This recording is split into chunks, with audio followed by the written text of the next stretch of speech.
Namaskar, good evening. Professor Mani welcoming you to this special edition of Friday Fundamentals, where today we have a very unique and interesting session on business storytelling.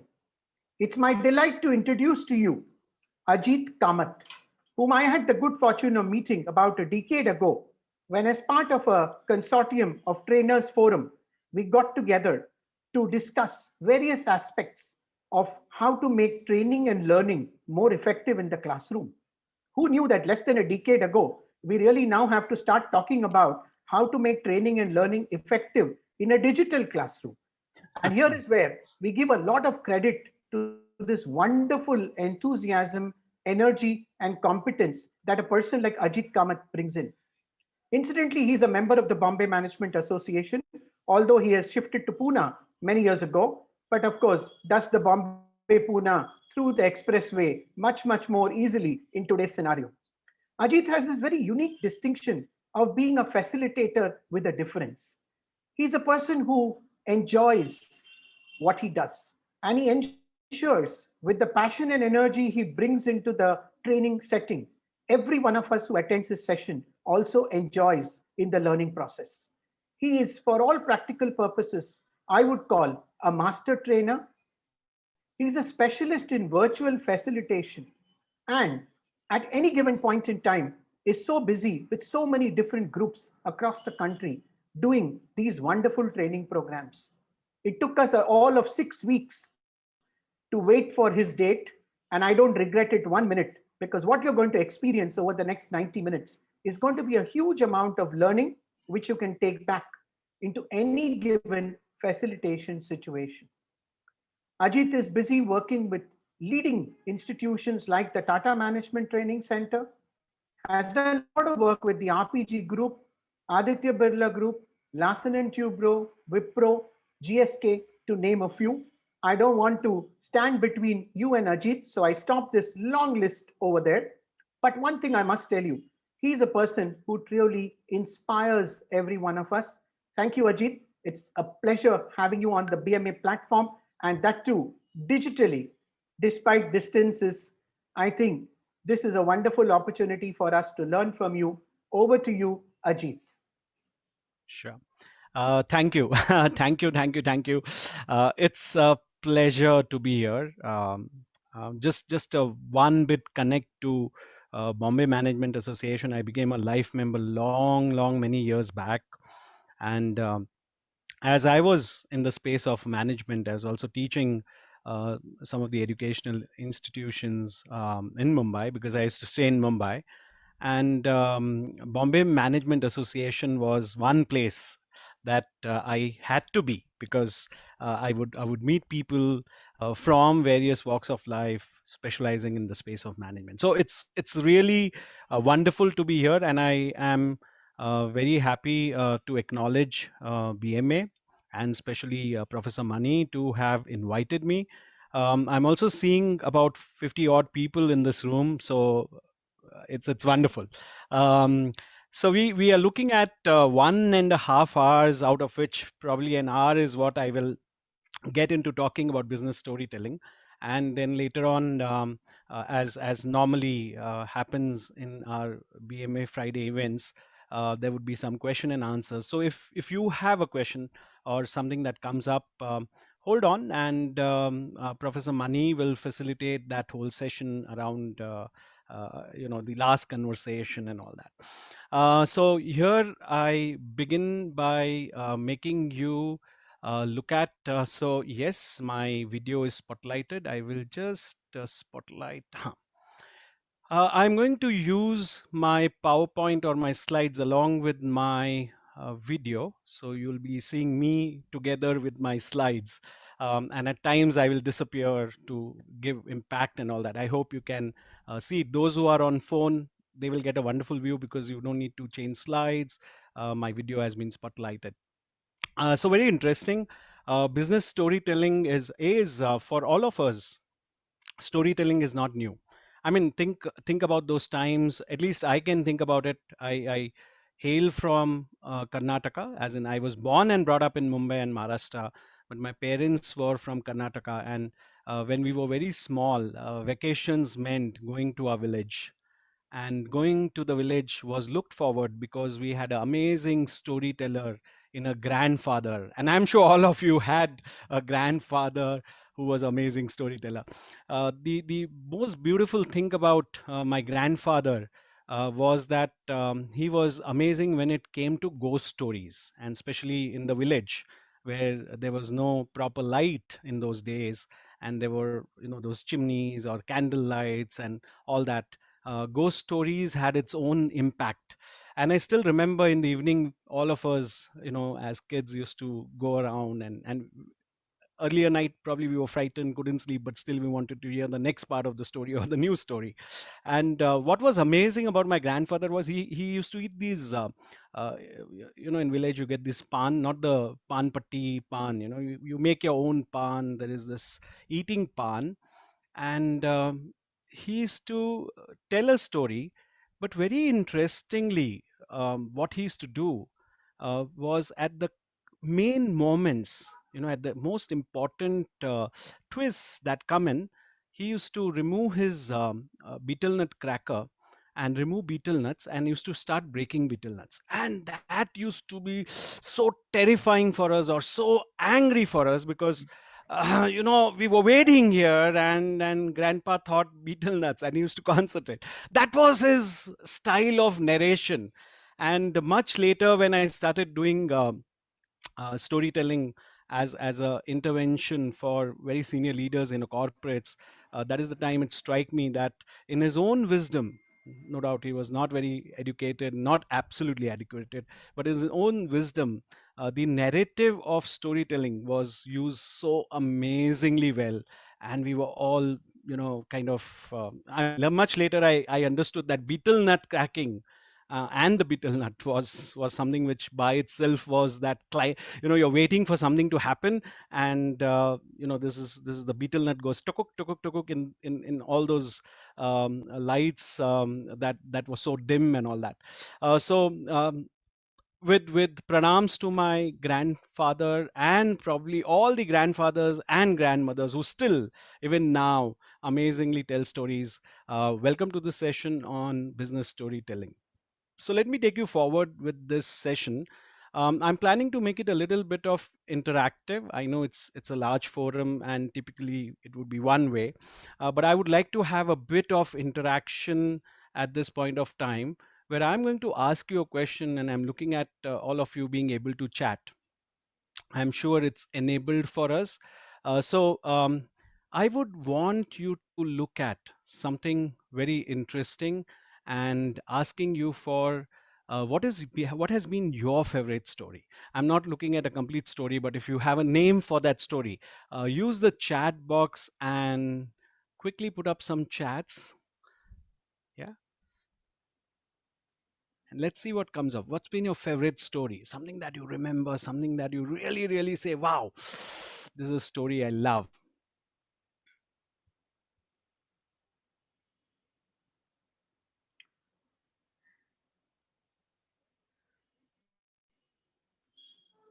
So, Ajit, we Mani? have answers like MS Dhoni, Akbar Okay. Birbal, Okay. Rabbit and the Lion.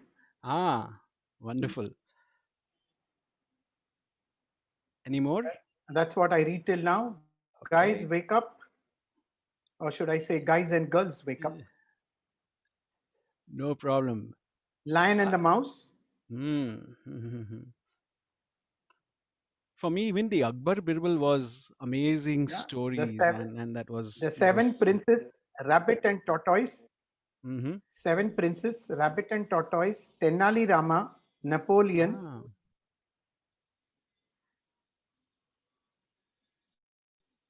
Interesting. Okay, I think we have got. I just wanted you to get ignited to the fact that there are stories which we have loved, and some of these stories we may have heard a long time back, and still, if you look at it, these stories are very powerful enough if it connects to us, and that's what I was looking at. So, thank you for those remembrances, and it's good to always think about which is that story which has been very strong with you and just helps all of us.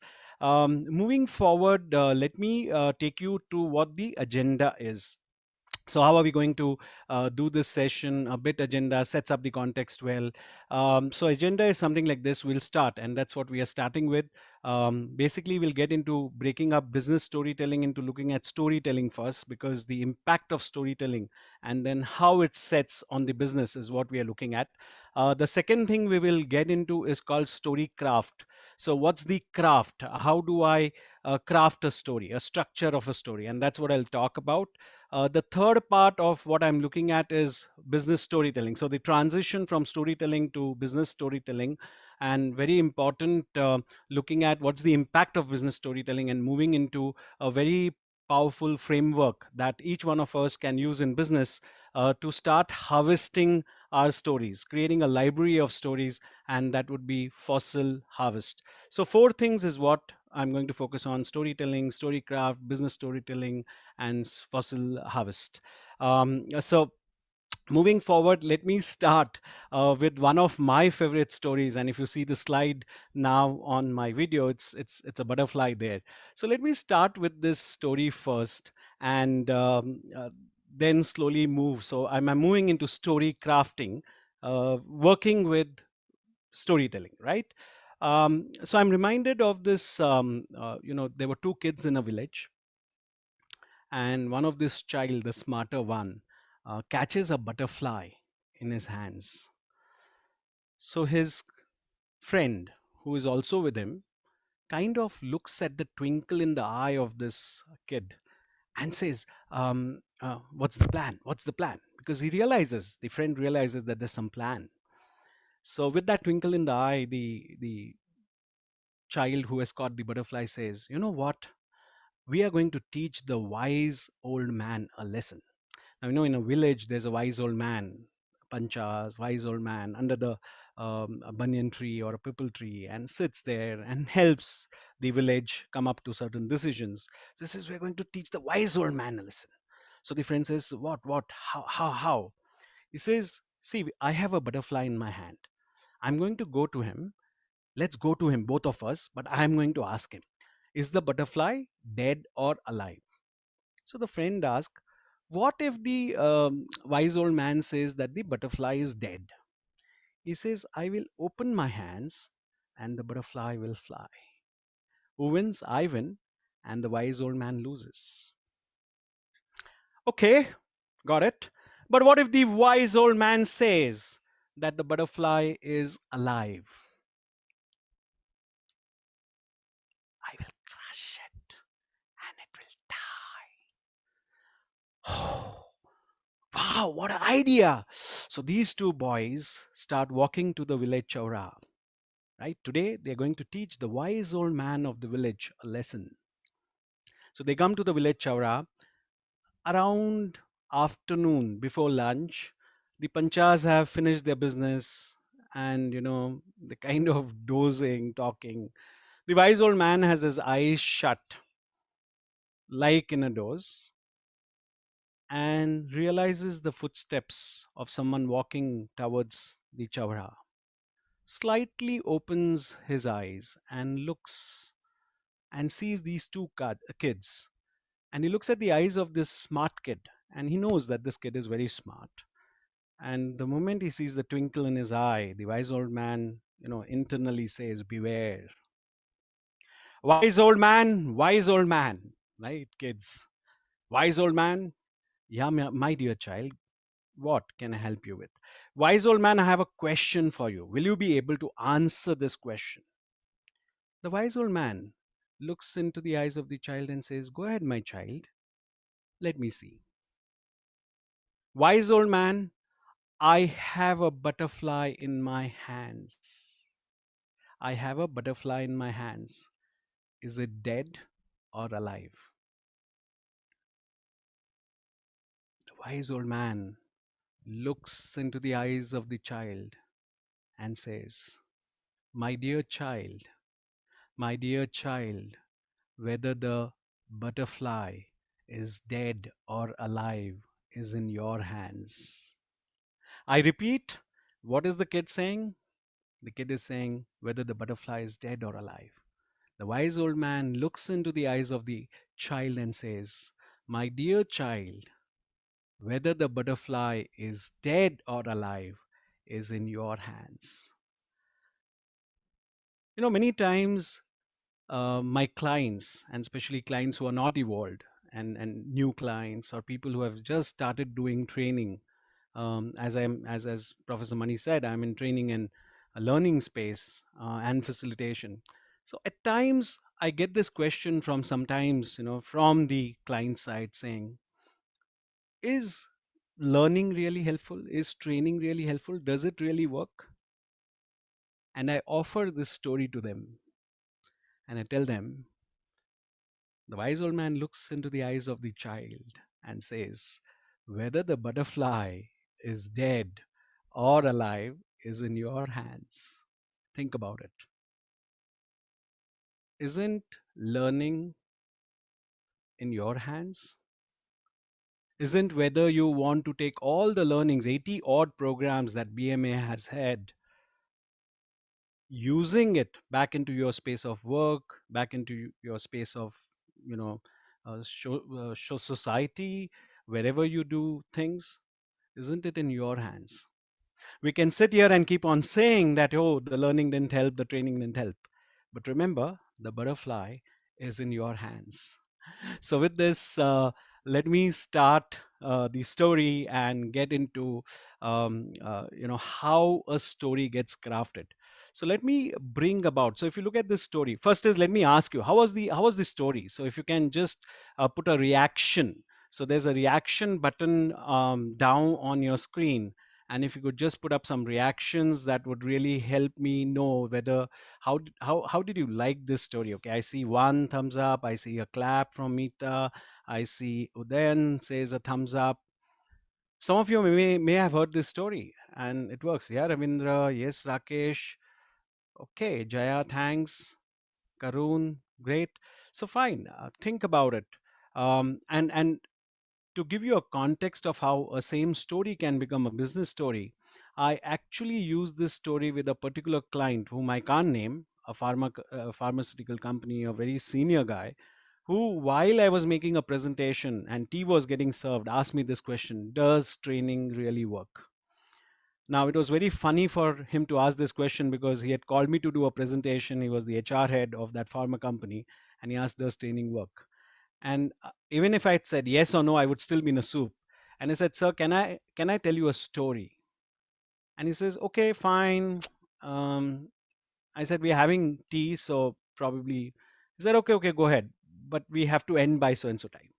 And then I told this story, and what happened is there were about 13, 14 of his colleagues in the room, juniors, and they started smiling, because everyone there understood what I said in that story. And I didn't have to say anything else. The colonel, for that matter, he was a retired colonel, he said, okay, okay, let's move forward, I get it. And that's how stories can be used very powerfully in the business context. But before I get into the business context, let me show you how a story gets crafted. Hmm? So let me look at how story gets crafted. I am going to use one of my backup devices, and if Professor Mani, if you can just give me a spotlight there, that would be great.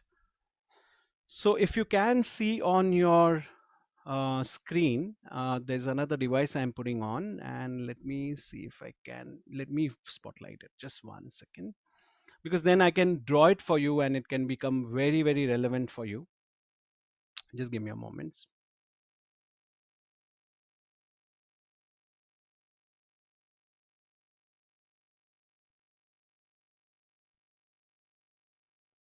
Have you been able to spotlight? Yeah. 1 second. I need to first trace. We have so many people. We need to trace the video and then get into a quick spotlight. This is the story crafting. Let me spotlight this. Right. So you see a story craft. So let me give you a story craft model. And I'm going to annotate while I speak to you. So if you look at this story or any other story that is said, there are many different ways you could do that. So if I take the butterfly story as an example, and if I say this is the butterfly story, and for that matter any story, I'm just going to look at the 5 elements that make a very powerful story. Now, the first element of any story is what I would say is you need to have what we call as characters, right? It could be a character or characters. So every story has a character. Now, if you look at this butterfly story, there are characters. If you see, the characters were the two kids, then you had the old person, you had even the response from the old person. So the characters were three of them majorly. The second element that you need to look at, which is very important, is scenario. So what's a scenario? Scenario is basically where you are creating a complete scenario around this. Now here you could have this up and down. So you could start in a story with a scenario, and you could move to characters. Like in some stories, we would establish the scenario first and then get into the characters. The third element which makes a story, and this is very important, because if you don't bring this element, you may not find that a story really lands very powerfully. And the element that I'm going to talk about is a problem or a conflict. Yeah, there should be some problem or a conflict emerging in a story. So I'll repeat: you have characters, you have a scenario. Characters and scenarios could interchange. Problem and conflict, that this is some the protagonist or someone up there is struggling to find out a solution, and that becomes what we say as um, uh, that's how you probably need to really plan what's the problem, what's the conflict emerging. Then comes an important part, and I'm going to write it in big bold, is twist. I call it twist. In different frameworks, you may see it called differently. But a twist is in if I use a Hindi a bit, it says kahani mein twist, or you're bringing a element of excitement. So problem, conflict, people start thinking in a particular way, and then you completely change. It's like a slap on the listener's face, internal slap. I'm not saying a physical slap, and that makes the story land very powerful. Now if you just narrate a story which is a simple story, it doesn't people will not remember. That doesn't really become a story with impact. And the last thing which is important in every story is what has happened, and therefore I will call it a resolution. I'm not calling it a solution, because solution still becomes a very defined way of thinking. So these are the 5 steps of story crafting. Now if you read different books, you will find different people would have you know different people would have seen it differently, right? But on the other hand, if you really look at what I am offering to you is a simple framework which is called look at who are the characters, the scenario, the problem, the conflict, the twist, the resolution. So these are the 5 steps. Now if you craft your stories, and especially in business storytelling, it's very important. See, in normal storytelling, I would have Aesop fable, I would have Akbar Birbal, I would have so many different stories. So my library of stories is unimaginable. When it comes to business stories, we will have to remember that we will have to start building up our stories. First is the libraries, and I'll talk about it how in the fossil framework. But more important than that is we may have to structure the story. We'll have to look at who are the characters, because in an organization there are many characters. So who are the characters in focus? What's the scenario like? Is it a business meeting? Is it something else? Then we look at what's the problem, conflict that happened, what was the twist, and what was the resolution. So if you look at these 5 steps, you will see that your story lands very powerfully. So that's the 5 steps of story crafting. So let me remove the spotlight and come back to my spotlight. This is something which I would invite you to use in every stories that even stories that you know, if you're using it in a business context and all that, try to bring these 5 elements to life and you'll see that the story will land very well. I mean, I've been into training people in public speaking presentation skills for the past 27 years. When I originally used to train people only on public speaking, because that time presentation skills were not something which was very popular because PowerPoint was not in use, and orators. So we were training orators, and when we trained orators, the primary thing that I used to teach them or talk about them was stories. Then second is when I used to teach at Wellinkers for about 12, 13 years in the diploma section and then the PGPMS. I used to teach communication skills, and I'm sure many of you, some of you are communication skills trainers. My 3-hour class used to be divided, and I used to ask this in the beginning to my students: do you want me to talk theory and probably I get bored to that, and you will probably also get bored to that, or do you want me to make it interesting by bringing 2 or 3 elements? So one is we brought in a story, so I would actively bring a story. The second I would bring is an activity for them to communicate, and then third is feedback. The story was used, so every class used to have at least one story or 2 stories.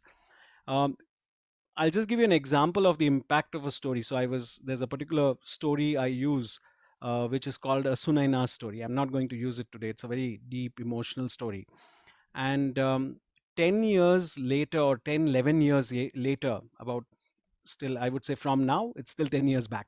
So I've been teaching long time back, and then from past 10 years, I'm not teaching this. I only teach now at TIS. Um, One of the students called me up, and she said, and that time I was in Mumbai. So she said, Ajit, are you in Mumbai? Hello, sir. Are you in Mumbai? I said, yes. He said, so I remember you said you do training. I said, yeah. Then she said, sir, I want you to meet my CEO because we're looking at some leadership interventions. Wow. I mean, that was great. So I went to their company in Mahakali Caves Road, Andheri, met their CEO. And the first thing she said to the CEO was, sir, you keep on telling me, how come I use stories in presentation? So I have actually, seen Professor Kamath use it. And then she mentioned one was Sunaina's story, which she had said it in a town hall. By the way, she had become a business head. She was she was in charge of the business side of whole Asia for that organization. She was one of the management students who was doing diploma and then went on to do her MMS that way. And I was amazed because I didn't remember, I didn't think that something like a story which would be said in a class would be high recall for a student who was there 10 years back. And when she said that, the CEO kind of smiled. Our whole conversation moved differently. He started asking me, how can I use stories in my town halls? And then there was a bit of a coaching assignment I got, and we started doing the leadership program. So honestly, stories are very powerful. It has great impact. And I've been using this story craft for a long time. But let me now take you forward and show you some other bits, because it's not only the story craft that makes sense. For going forward, I would like us to see a video. So I'm going to share a video, and you'll see it where you're seeing my video now. And this video is of a gentleman whom we all know. Let's see the video and let's see how he brings a story in a very, very formal function.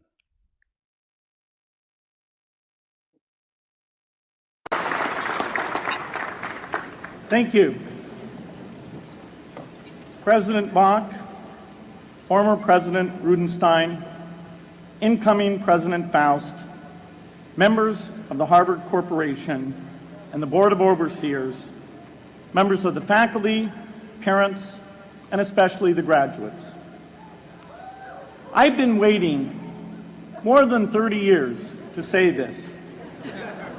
Dad, I always told you I'd come back and get my degree.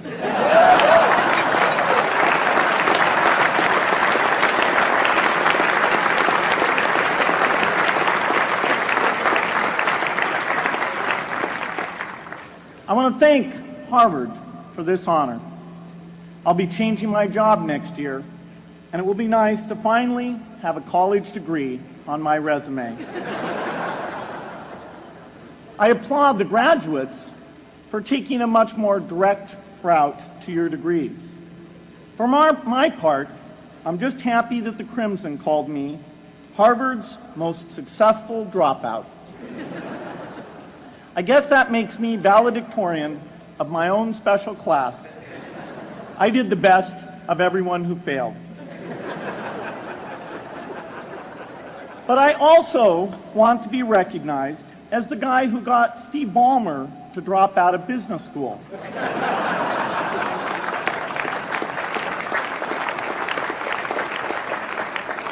I'm a bad influence.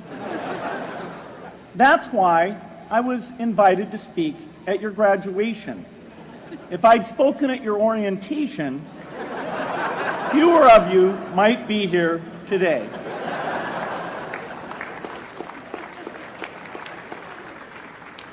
Harvard was a phenomenal experience for me. Academic life was fascinating. I used to sit in on lots of classes that I hadn't even signed up for. And dorm life was terrific. I lived up at Radcliffe in Currier House. There were always a lot of people in my dorm room late at night discussing things because everyone knew that I didn't worry about getting up in the morning. That's how I came to be the leader of the antisocial group. We clung to each other as a way of validating our rejection of all those social people. Radcliffe was a great place to live.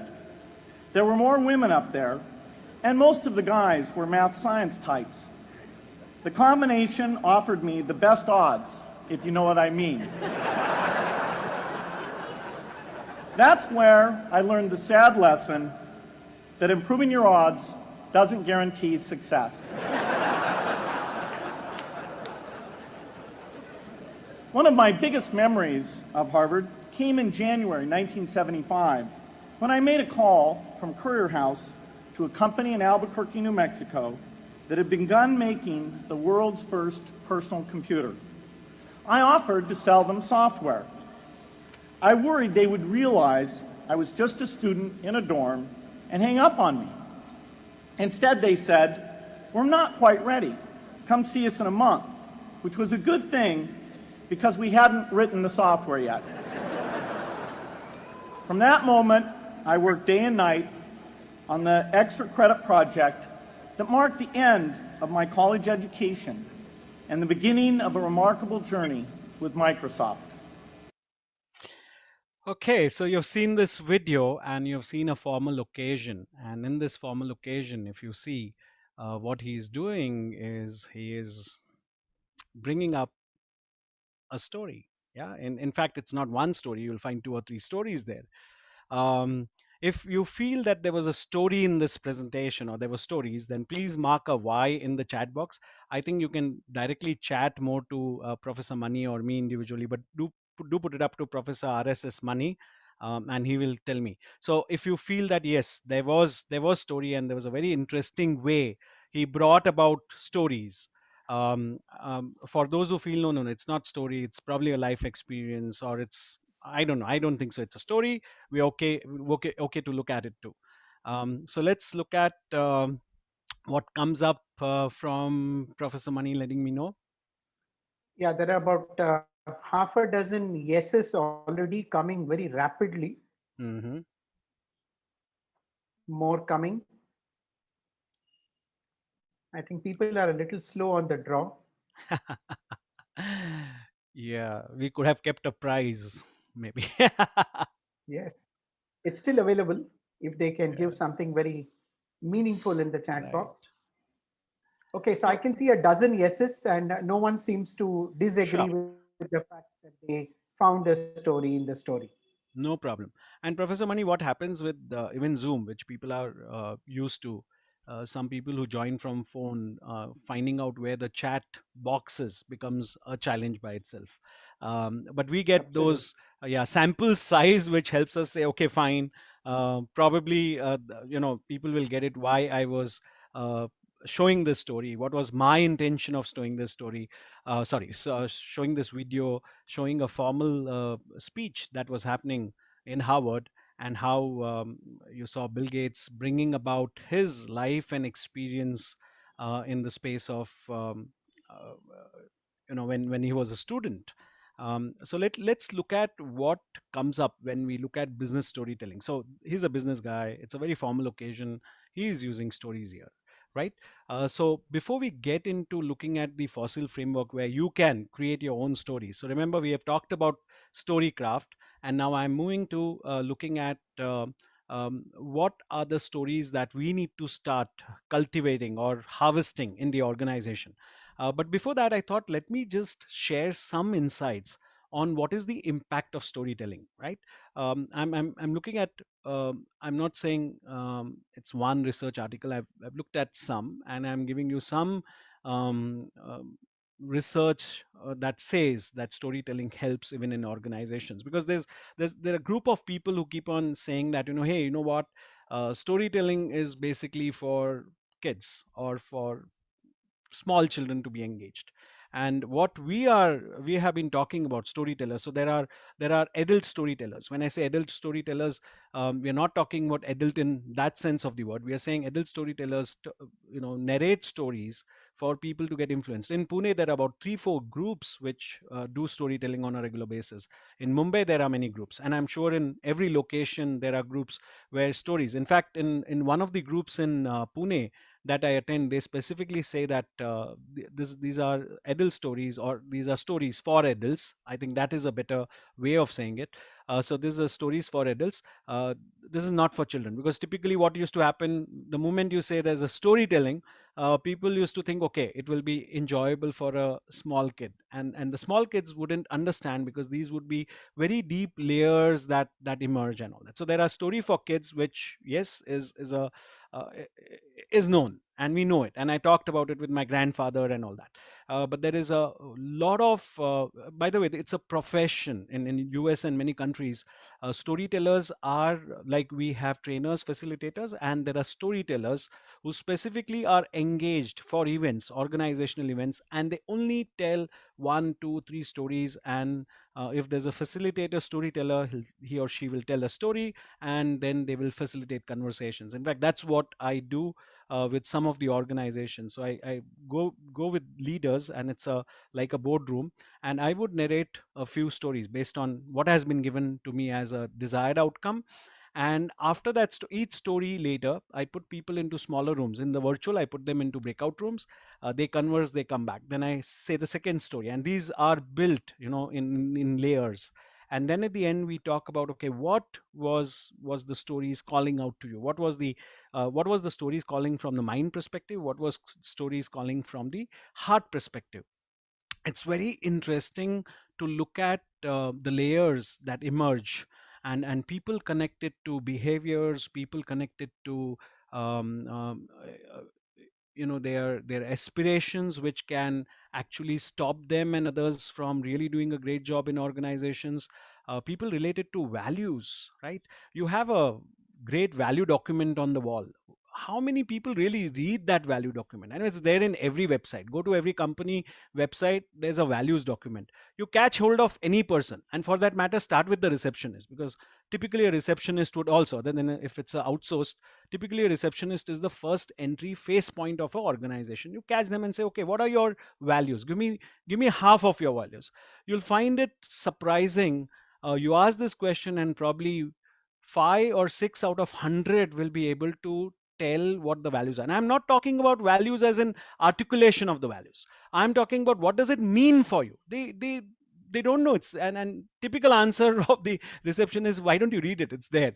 I know it's there, but what does it mean for you? How, as a receptionist, are you imbibing these values when you're interacting as the first front face person for anyone who comes in the organization, from a call to entry point? How are you interacting? And you'll find it surprising that it's not internalized. It's there because it's probably built by the board of directors who sat in a room or went in a Hawaii or somewhere and came up with these values, and then it was put up on different medias or forms of media. However, no one many a times stop to tell them what exactly it means.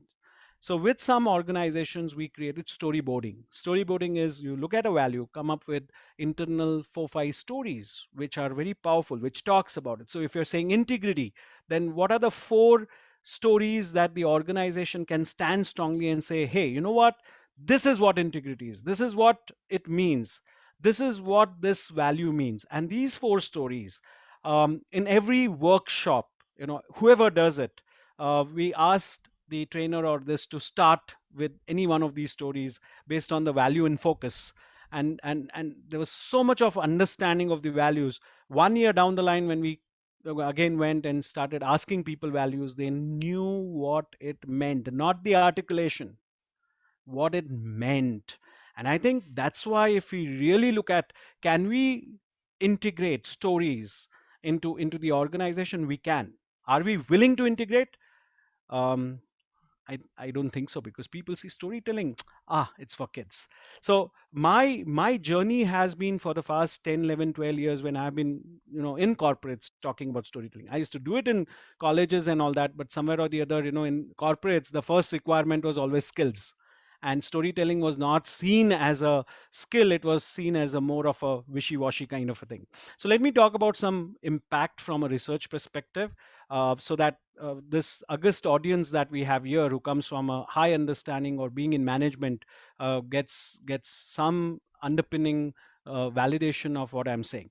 So I'll start with that. So let me share some bits. Um, so impact of business storytelling: 22 times more likely to remember facts as story. Therefore, your retention moves 65 to 75% if stories are used, compared to only 5 to 10% of the information that is in a list of stats. That's a research done by Rocket Ship, and they have they use storytelling. They have been training people in storytelling and senior leaders in storytelling. Yeah. If you look at the second one, when a person tells you an engaging story, the same part of your brain lights up. Very interesting. Same part of your brain lights up as that of the person telling the story. So our brains makes very little distinction between what we experience and what we hear about others' experiences. So this was what it brought about, is that if the same, so we keep on saying people's experiences need to be used as a pillar for organizational behaviors, decision making, and all that. If these experiences of various leaders, previous or there, are narrated in the organization, you'll find that people don't need to experience the same situation. So it's not like I need to experience it to talk about it. My leader or someone who has experienced this has narrated, and it sits in me very strong. Some more additional ones. People are attracted to stories because we are social creatures and we relate to other people. That's John Hopkins University. The last one is very interesting here. It says a story can go where qualitative analysis is denied admission. Our hearts. Data can persuade people, but it doesn't inspire them to act.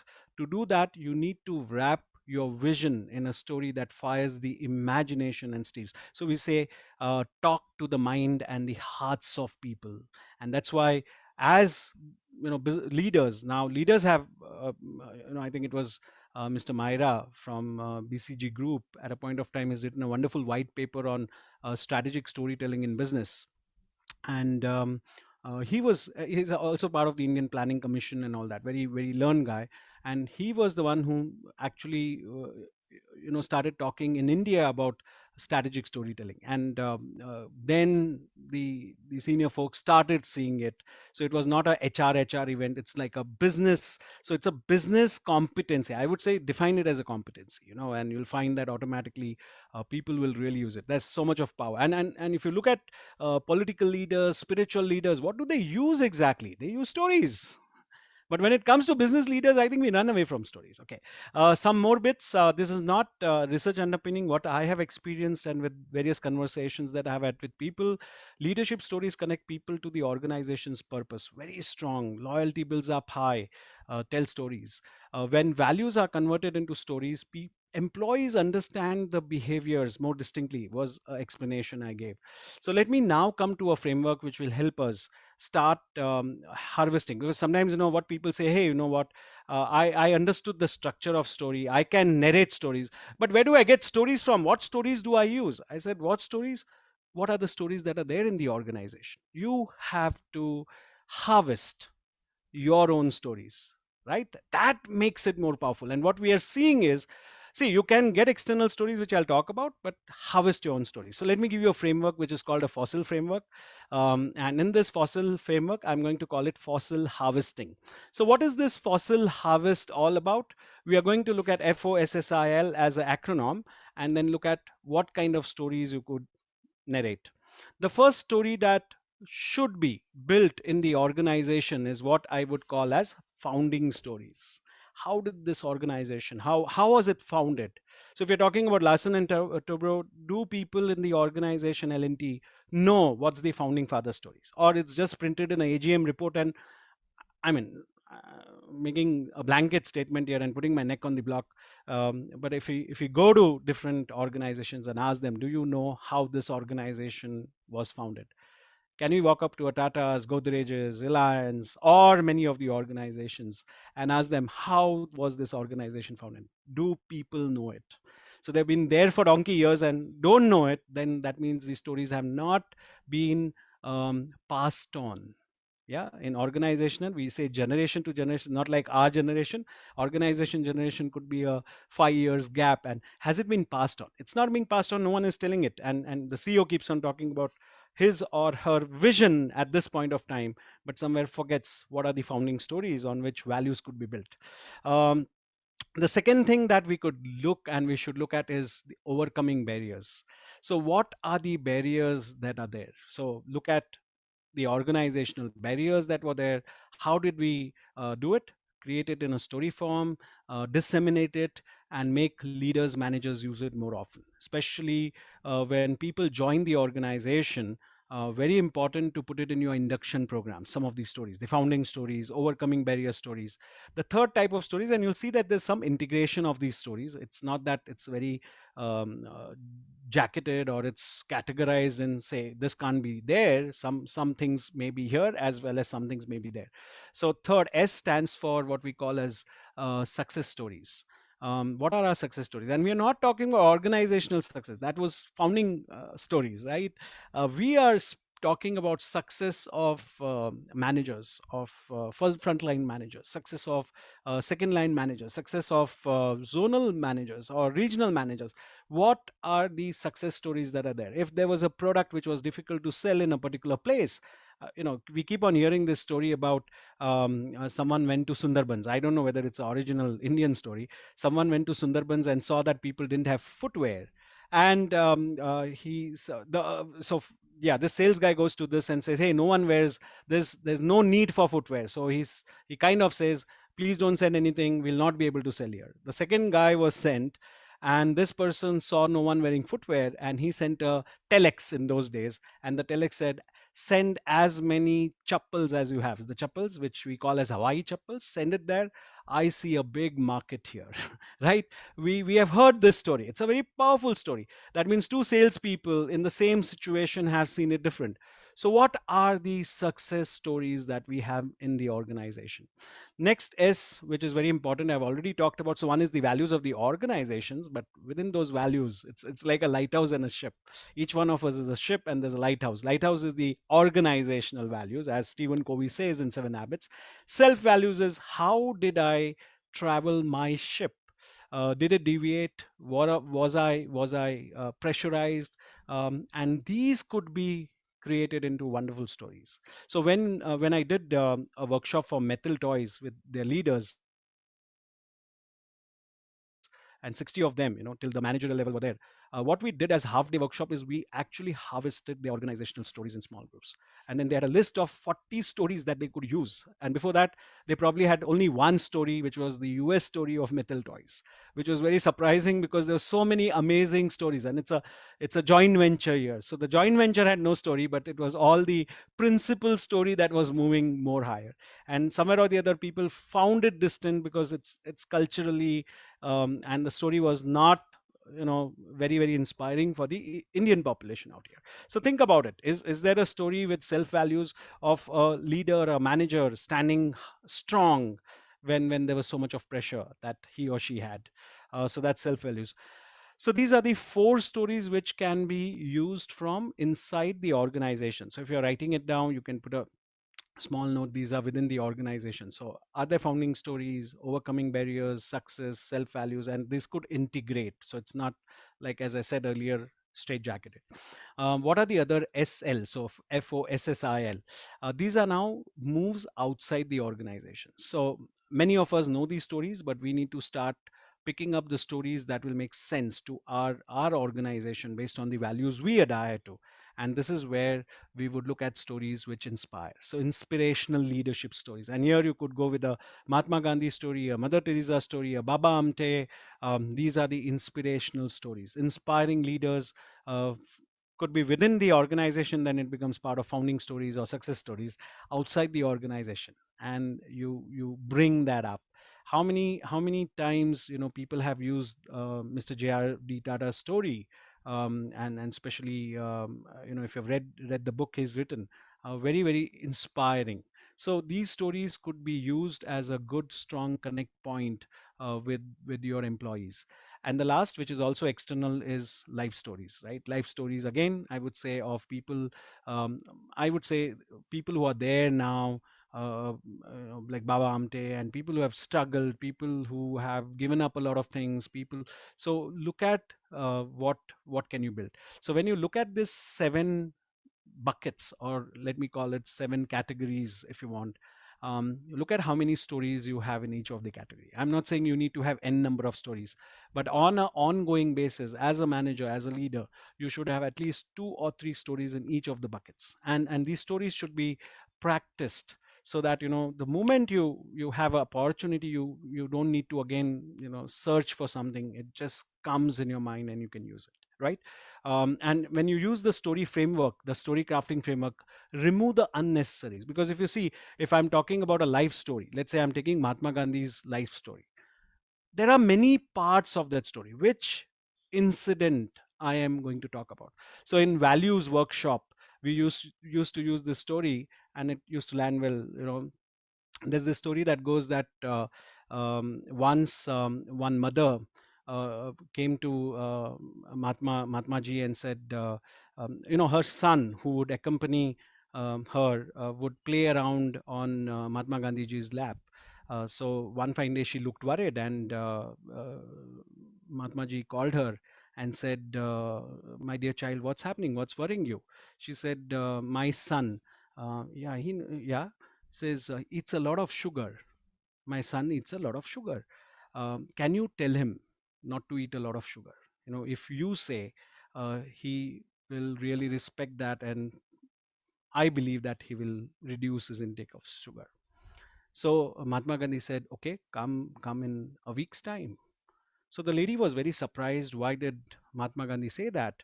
But she kept quiet because he's a learned man. So a week later she came.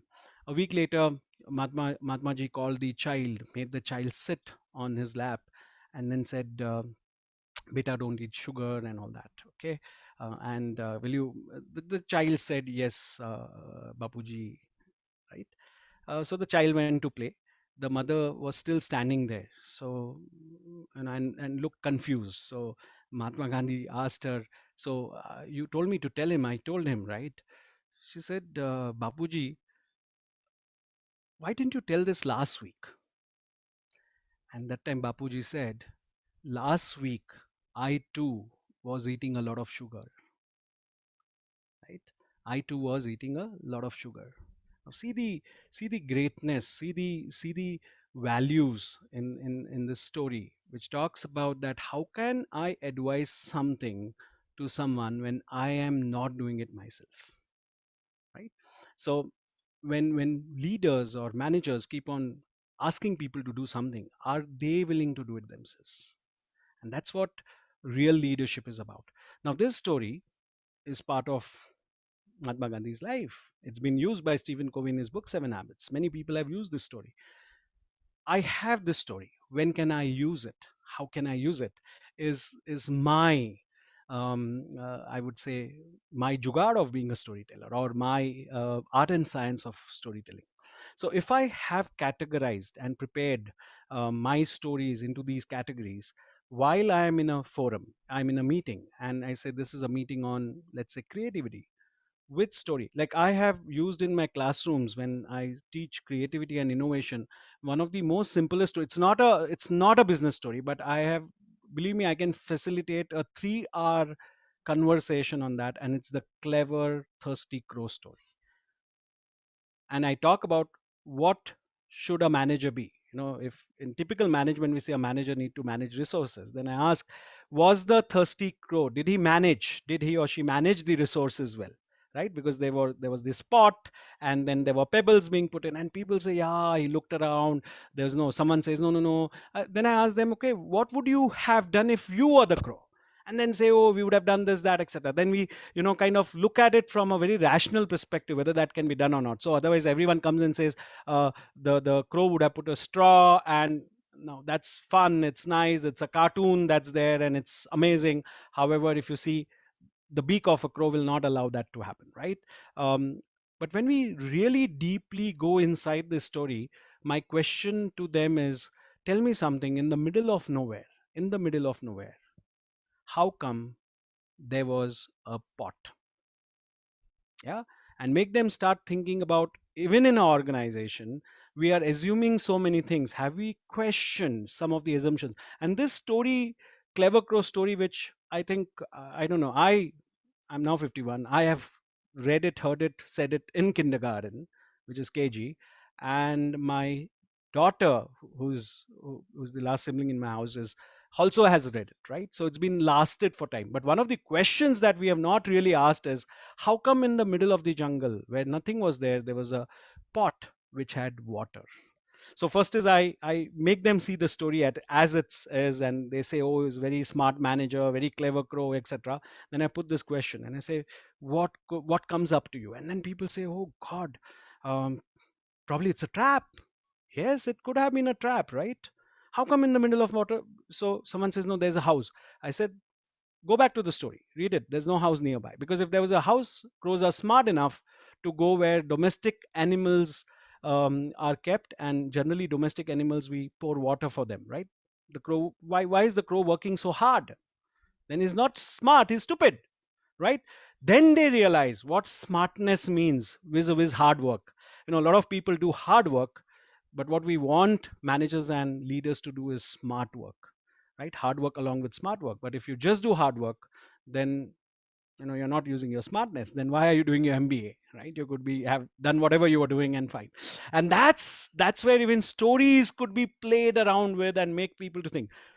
2 to 3 hours whole lecture, we just do that, and people get an understanding of creativity, analyzing, questioning, the questioning why. So I introduce the why formula, the 5 whys. And they start looking at the root cause analysis. One simple story, and you can go so deep down.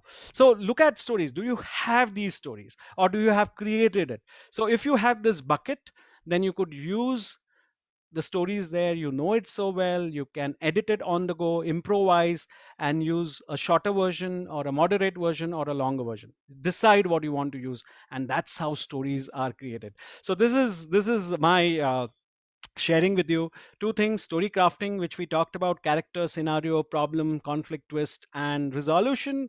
The second is fossil harvesting, because in business storytelling you need business stories too. And every time you can't use a clever crow, thirsty crow, a hare and a tortoise. People have got tired of hare and tortoise. Don't start with it. So do we have some powerful stories? is what we need to look at. Okay, so moving ahead, before we go for the questions, I know I see some hands up and all that. We'll take it up later, but let's move forward to coming to the last bits that I would like to share. So unleashing a story. What are the, so if you want to unleash a story in business storytelling, then you need to work on three important things. What are the three important things? I have already covered two of them. The third one is also important. The first, I would say, is what we have covered. Oops. Which story is it? Which story I'm going to use comes from the harvest. Which story I'm going to use in this meeting? Which story I'm going to use somewhere else comes from the harvest. Second is, what is the structure of the story? And that's where we say story crafting. Is the story structured? So is there a character, defined character? Can people relate to the character? Now remember, in my butterfly story, I made it to an Indian village environment. If I was in a global organization, I would have changed it a little differently. So as a storyteller, you can also change some scenario elements, make it relevant, make it understandable, make it connectable. So that's where we look at the story crafting and the structure. The third is, how do I tell my story, right? In our typical workshop of a day, we go at this point of time in narration. We have another framework we use, we make them practice it, but I'll take you very easily to a simple one for you to start thinking about, because all of you are here with great experience, and I'm sure you know all the elements of public speaking and all that. That's why we introduce public speaking. But from a narrative perspective, I would say I have some principles to talk about. And the principles that I would really like to share, which is called narrative principles, is, first question is it my story? So when a narrator narrates, are people seeing it as Ajit Kamath's story? Like Ajit is saying the story, it happened with him. Great. The second element, if you want to really make it powerful, is where they start seeing it as our story. So now from Ajit's story, I start thinking as a listener, saying, hey, this is actually our story. I think I would have also done this. So they get involved in your story. The third, which is also very important, is where your story becomes their story. So while you are narrating and you're saying, I went for this, and like if I was narrating the kids, and if some of you saw yourself as the child, right, then it has become your story. The more the listener makes it their story, believe me, the more listener makes it their story, the more will they get connected and thus influenced. So as a storyteller, as a business storyteller, when you narrate a story, if you keep on using the word I, like typical CXO leadership does, then they see it as boss's story or some, so if you start in 1970, I did this 1980, I met a lot of people, the moment you talk to them and they come with loads of experience, they start. And here in the mind of a young adult of 21, 22, they're thinking, Are yaar, bore kar raha hai, this is boring. On the other hand, if the story is narrated in such a way that the listener can jump into the story, then the story becomes impactful. So remember what I said, you have a story crafting tool, you have a fossil framework, and now comes your narration. Can you make people enter into your story? That's the power. Yep, we are going to look at the questions in a while. I know that there are some questions. Please put it up to Professor Mani, and he will bring you up for the question answers. I'm just coming to a close, and after I close, then we'll get into questions for the last 15-20 minutes that we have. So these are the narrative principles. Let me move forward and talk about simple thing. So let me narrate one of my stories, and I want to share with you. So a lot of people generally have asked me, Ajit, you've been doing training, facilitation. I am a lawyer by qualification, so speaking is very natural to you. So let me tell you something, my dear friends. In school, I never participated in any speaking, and there's a reason. At the age of 6, I was participating. I was in Xavier's High School, Mumbai, and it is a boys' school. And I was in a dance. So we practiced the dance for a month. And in the GR, grand rehearsal, one day before, we perform in front of the school. And this, I realized when the dress came that I was a girl in a boys' school, naturally. Boys. So I didn't know till then that I was supposed to be a girl. That was the first hit. Second is, while parents and all were there in the final, while I was walking up, there was this parent who I had a chubby cheek, and they caught my cheeks and said, very nice cheek, बहुत अच्छी लगती है. In Hindi it means, for people from not from India, it means you have a very nice, cute looking, you're looking like a beautiful girl, because I was dressed like a girl. And that irritated me so much. I forgot, I was short, so I was on the front side. I forgot all my steps, and it went haywire. And then I had to stand up and introduce myself, saying, "Hi, I'm Ajit from first A." I forgot my name, right? So that was one incident that kept me away from speaking in school. And thankfully, if it was not for a teacher, or a professor in college, when I was in a college and doing my commerce, if it was not for that teacher, I would have probably not stood here and spoken, and I addressed even 5,000 people and all that. I was so frightened of standing up and speaking. Whole school life, that incident was so strong. Probably I didn't even, many a times remember that incident, but there was that fear of going and standing. So this is my story, and with this, I'm going to come to a conclusion by asking a very important question. And the question is, can stories really be short? Right? Can stories really be short? So we come to the end. What I offer to you is a powerful stories which are so short but very powerful.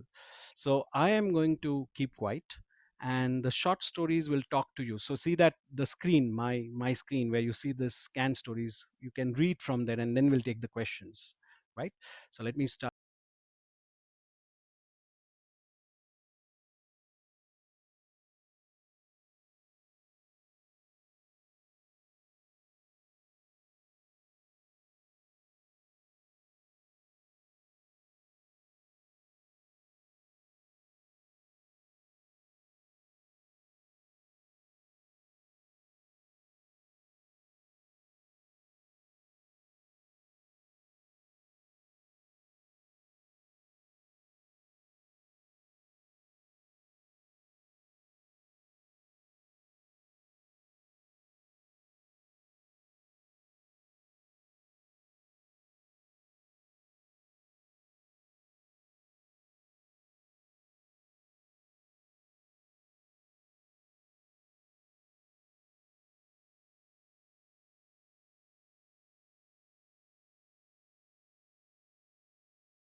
space of being able to do a session within the 1 hour and 3-4 minutes that I had. Thank you, Ajit. I think that the beginning, the duration of the entire session, and particularly the ending, was something which we really cherished. And it reconfirmed what a great storyteller you personally are. It's like a good example of walking the talk is something that we experience today. There are a barrage of questions, and I'm sure you will be happy to respond to some of them, keeping in mind the time restrictions that we will have. I see a couple of hands going up. Please give me a little time. I'll reach across to you also. Let me answer the easier questions first on behalf of Ajit. Some people joined in late for whatever reasons. They are very worried that can they ever get to listen to Ajit again. You can see him certainly on the BMA YouTube channel. You can also visit Ajit's LinkedIn page, and he is amenable to respond to many of you who do reach across to him. So these are two easy ways to reach across to Ajit. Give us few days. We always, with the permission of our speakers, put this live on the BMA YouTube channel so that people who might have missed it can still get to learn. Thanks, Ajit, for allowing us to do that, and we will share this with you at a later point in time. Of course, I told you right in the beginning, Ajit does a lot of training programs for individuals, for companies in various areas of facilitation. And storytelling is just one of his key strength areas. He does a lot of work in virtual facilitation and many other such areas. So you can reach across to him later. One of the first questions that comes up, Ajit, which is very interesting, is after telling a story, do you come across a situation where people get into arguments about the story? And in such a situation, how do you tackle it?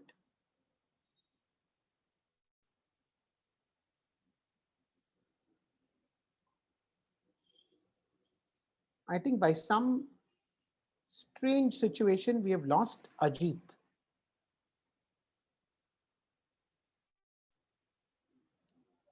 Maybe there's a network issue. Please give me 2 minutes. We'll try to give him those 2 minutes to get back here. Arun, I'm unmuting you. Can you just check if you can spot Ajit somewhere? Because I have 5 screens to counter.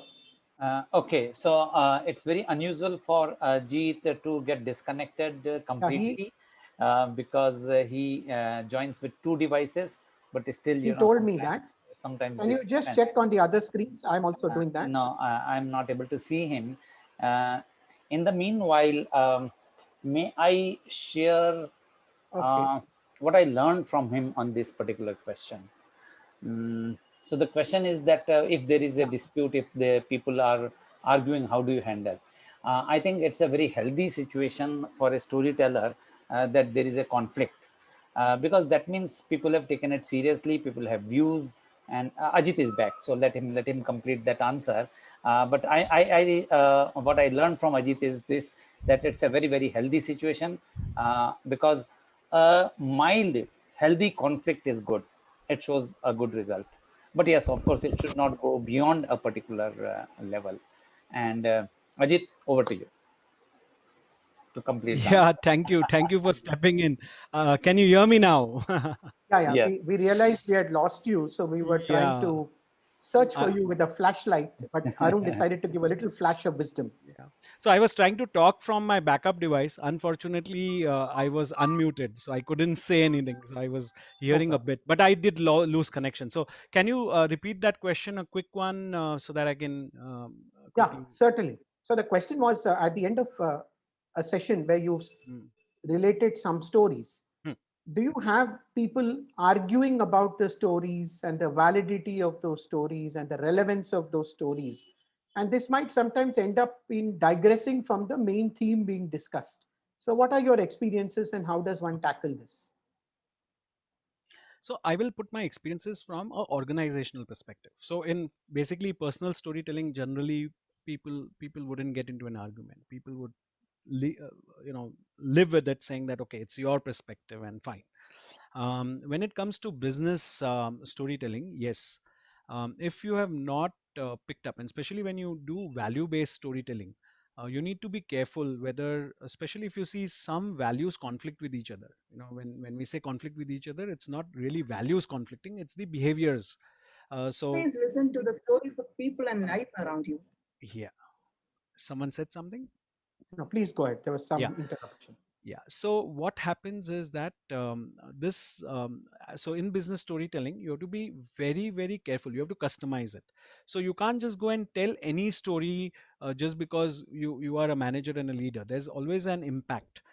So my suggestion is first try it in non-risk groups. So if a manager or a leader directly going in a town hall and saying a story which may land haywire and get into an argument, I would test this story out in a in my a meeting, or I would run it with someone and then see how it lands, especially for values. If you're narrating stories for founding elements, if you're narrating story for overcoming barriers and all that, usually there's people don't get into an argument because it's a fact, right?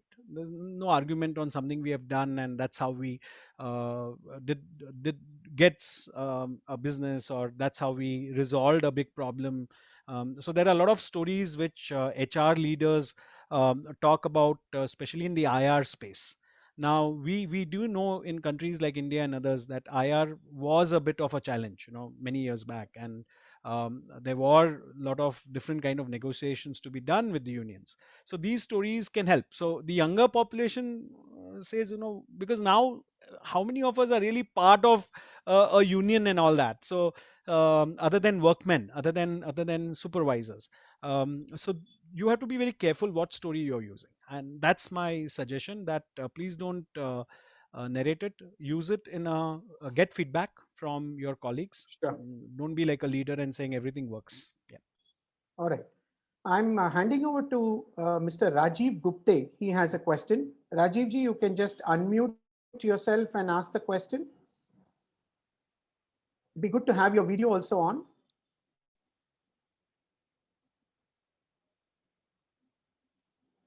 Yes, please go ahead. Unmute, please. Rajiv, please unmute. Hello. Go ahead.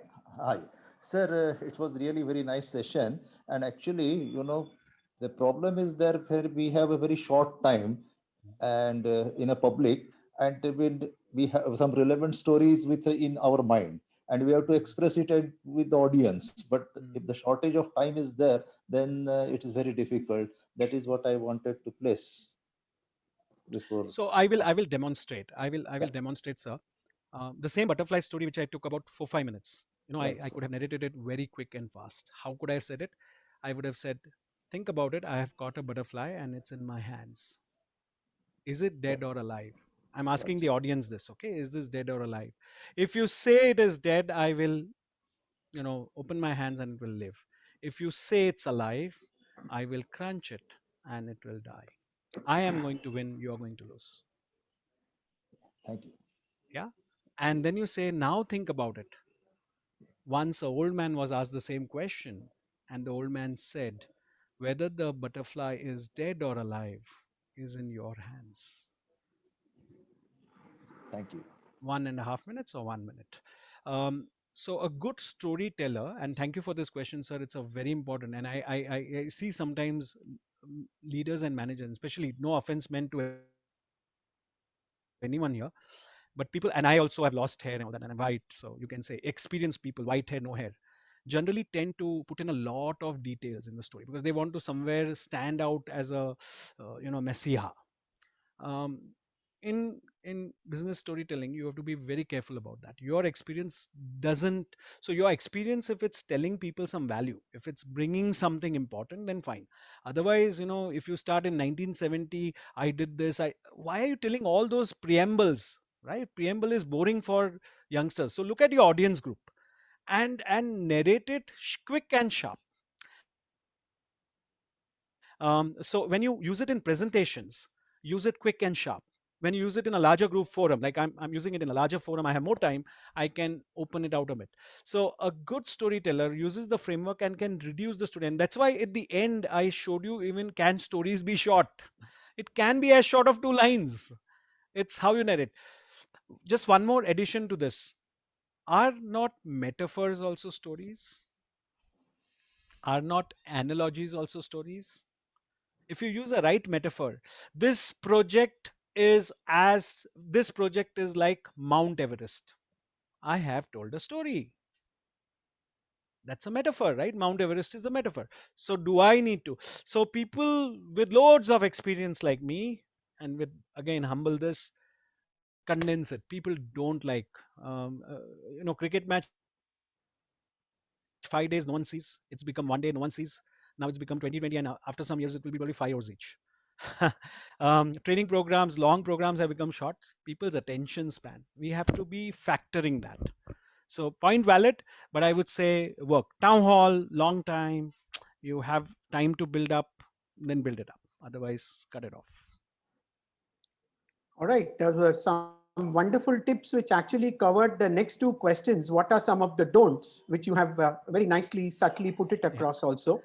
So I'm moving on to another question where we are looking at when you have to address a group of participants on an ongoing basis.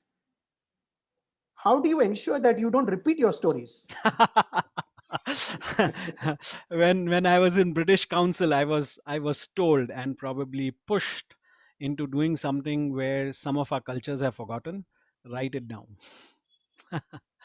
So I in Wellinkers, when I used to use stories, I used to do 8 classes.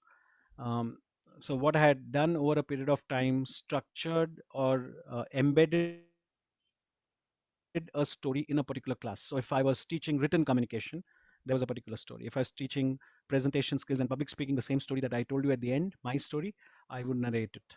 If I was talking about coming out of, breaking your mindset and all that, I would use what I had a wonderful story, and Arun has heard it, Hari Prasad. It's one of my favorite. It's a frog, and brings about choice, the power of choice, and how do you change to choose.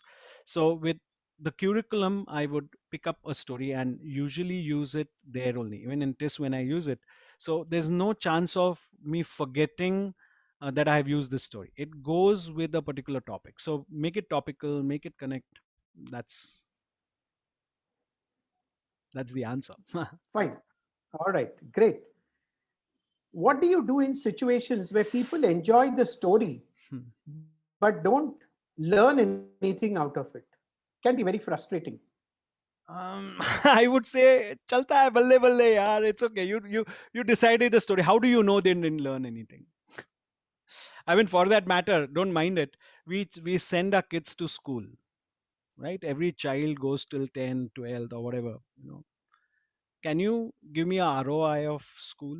Can anyone give me ROI saying that every child who has gone through a school should be here, or ROI of a particular school saying that this is the ROI?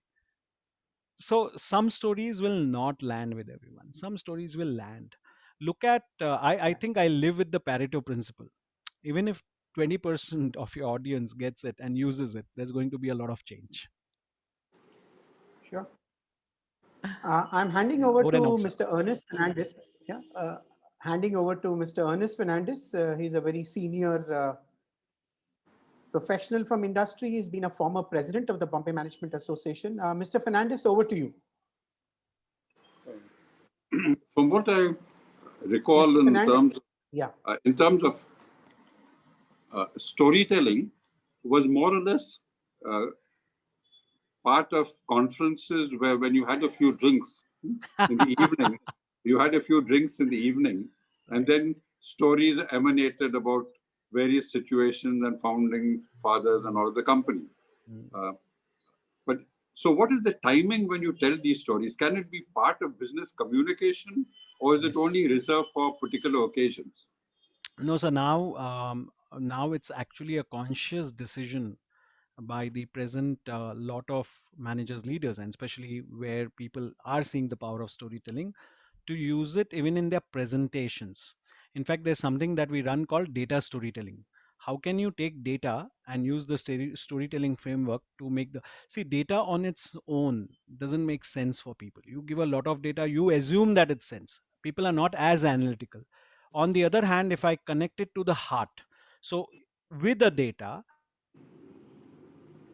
either I can build a story which has characters, scenarios, the problem, and this is where we would say the data gets questioned or data comes up, and then you come up with, what's the twist and what's the resolution, what is the opinion you are sharing from your this. That's how we would use it. So there's another element which we didn't cover. It's called data storytelling. You take a data, and then you also need to know how to build your presentations. The biggest problem is people use overtly PowerPoint, right? And if you see the font size they use, like if you see my font size, it was minimum was probably 24, 26, and you're all on virtual, which is still high. In classroom based, Microsoft research says about 24 to 25. I used to train Microsoft guys, and I used to train them in presentation skills using PowerPoint. I think what people are doing is, if they put so much of data, or they, whatever they want to say, they write in the PPT, doesn't work, because you don't get time to say a story. Then you're reading out, right? So a good storyteller will reduce or bring more pictures. So if you see, I have this butterfly overtly being in all my slides because I wanted that to be landing, the butterfly as a message. Is storytelling really helpful or not? It's the way you use it. If you think it's not helpful, you can kill it. If you think it's helpful, you can use. So presently, sir, people need to see that it can be used in actually. I'll give you one example. I'll not get into a name and all that. Pharmaceutical company chairman, right? Every meeting on a Monday with his board, he used to use a Sanskrit sloka and a story. CFO of his organization contacts me that he wants me to coach him on the art of storytelling because he finds it so mesmerizing that his chairman uses it and he can't use it. CFO. And then we got into an engagement. We showed how we can use it and all that. What was his intent? He said, my presentations are all numbers, and forget numbers. I know I have to talk numbers, but the chairman, who is also comes from engineering background, comes with numbers, brings it so beautifully well. Look at Steve Jobs videos, very less data, but the data comes up. That's the power of data storytelling. So it's not after drinks, because after drinks the story has so many layers, and believe me, no offense meant again, but the present generation will say bahut pakaya usne, which many of us will not accept, but many times they'll say bahut pakaya isne. So we'll have to bring it in our business communication, which means regular presentations, town halls. When you're on the aisle and someone puts up a question, can you bring a metaphor? Shortest story is a metaphor, right? Or an analogy. Package it and bring it. Powerful. Otherwise, boring. All right, thank you. And I guess since we had the reference to that, and that too, it's a Friday evening, I guess storytelling over cocktails is a situation where everybody tells stories, but nobody listens. I love that. Anyway, I'm Professor Mani, Professor Mani, I'll just add in, to remember that story, you need to have another peg some other day. Okay. We do respect your time. But there are some amazing storytellers. Yeah. Absolutely. Absolutely. We come to the concluding question, and I'd like to request Indrapal Singh ji to make an observation and also ask his question, after which we will come to a pause to this session officially. Some of you have asked for Ajit's contact details. I have put his LinkedIn address for you already there. You can pick it up from there. Indrapal ji, over to you. Yeah, fascinating session, Mr. Kamath. And what I found that there is a bit of a downside to storytelling in the sense one should know appropriateness. Sometimes some are ethnic kind of jokes and racism and the gender sensitive stories one should avoid. So that kind of stuff. Also, we should avoid the kind of dangerous stories that the Hitler and company used to tell, and they killed 29 million people because they told a wonderful story which people believed in. So one should be very cautious about what stories we tell. And in practical terms, I had found that almost every culture has their own stories, and which are quite similar. We used to deal with Russians in our company, and some of the Russian designers and Russian welding specialists, etc. They had wonderful stories which were very culture specific, but they could apply equally well into our situations. So I think I'll go along with you and 100% say that we all need to have a collection of stories. We should have little sharp memories, in the sense to remember the right story and not after the event is over or the conversation is over. I think that will come by practice, and also a bit of a patience from our spouses, because they keep on telling us that I've heard that story before, we will never be encouraged to tell that story again and again.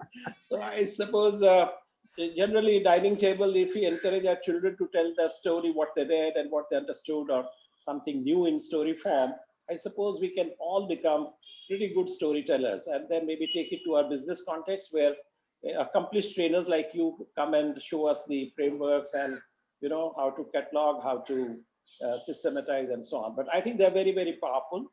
And your observation is absolutely on the dot. If you catch hold of an employee, ask that, tell me one story about the integrity value that I see on the board, I doubt whether somebody will be able to tell us. So I think sharing such stories is also extremely important. And on the same note, BMA should collect their own stories. For example, how many know that we had Peter Drucker and what kind of observations he had made when he was in India? We had Northcote Parkinson as a speaker, Dr. Jagdish Sheth was a speaker, and so on. So many great luminaries have been. So I think in our presentations that we make to attract members, etc., some of the stories, if we can build in, I think we can do a better job and so on. So thank you so much for wonderful session, and I think they're useful hints for all of us here. Thank you so much, Indrapalji. You've kind of summarized the session very aptly, and thank you, Ajit, for responding to our request. It was such a delight to have you back, and for me, it was a trip down memory lane when we had interacted long back in a trainers forum session. Though we've remained in touch, but getting together in a training hall, maybe a Zoom training hall, still gave a tremendous amount of pleasure in the learning process. As we always do, let's have a group photograph so that we remember this lovely evening we spent with Ajit. Everybody quickly put on your videos so that we can have this moment captured by our efficient secretariat. Lakshmi, Aindrila, Supriya, they are all become digital photographers over the last 9 months. You can see these photographs on social media. You can see it in our annual reports, and they're doing a wonderful job, even behind the scenes, and capturing these wonderful moments.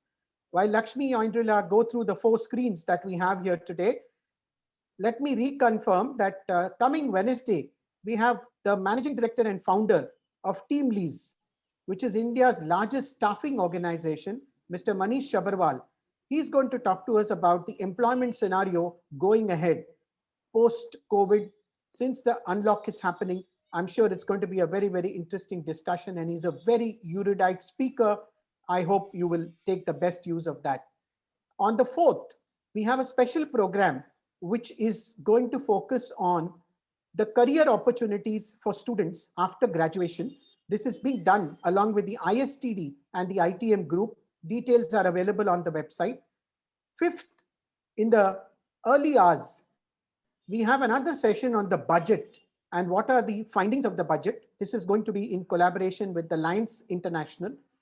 And on 5th itself, in the evening, we have our routine Friday fundas in the form of a wellness conclave. We have 3 excellent speakers who are going to talk to us about areas like group synergy, overcoming loneliness, and also eating towards wellness. Look up the details on our website, the BMA Wellness Conclave, next Friday, 4 o'clock to 6 o'clock. So do continue to join us in this journey of learning online in the digital way ever since we started in April. And I hope we continue to have your active support and participation till we together hit a century in time to come. Thank you, everybody. Have a great evening and have an enjoyable weekend at home, relaxing, and thank you very much. Thank you all. Bye. See you. Take care.